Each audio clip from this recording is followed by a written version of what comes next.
Hello বন্ধুরা, আজ রবীন্দ্র জয়ন্তী 25শে বৈশাখ। এই সময়টা ছোটোবেলা আমরা খুব আনন্দ করেছি, কিন্তু আজকের দিন আমি ভালো নেই।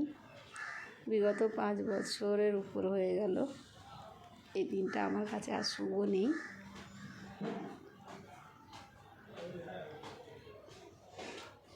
কেননা বিগত এই 5 বছরের মধ্যে সেম তারিখ, সেম দিন, আজকের দিনে আমার খুব কাছের আপনজন, আমার মা আর আমার ছোটো ভাই আমাকে অনাথ করে দিয়ে চলে গেছে।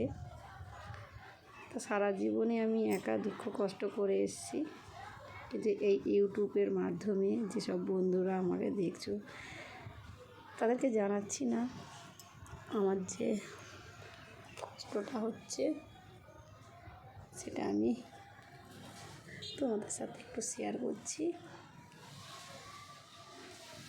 আমার মা অনেক কষ্ট করে আমাদের মানুষ করেছে। ঠাকুর কাছে প্রার্থনা করি, মা তুমি যেখানেই থেকো সুস্থ থেকো, আর তোমরাও প্রার্থনা করো আমার মা যদি জন্ম নেয়, আমার দাদা যদি জন্ম নেয় যেন রাজার ঘরে জন্ম নেয়, বা যেন জীবনে কোনো দিন কোনো কষ্ট না করে। আমরা যে কষ্ট, আমার মা কোনো দিন আমাদের কষ্ট দেয়নি, নিজে কষ্ট করে গেছে।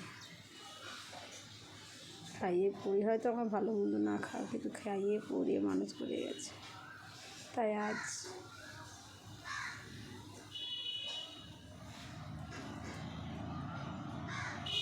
তাদের কথা খুব মনে পড়ছে। মা তুমি যেখানেই থেকো ভালো থেকো।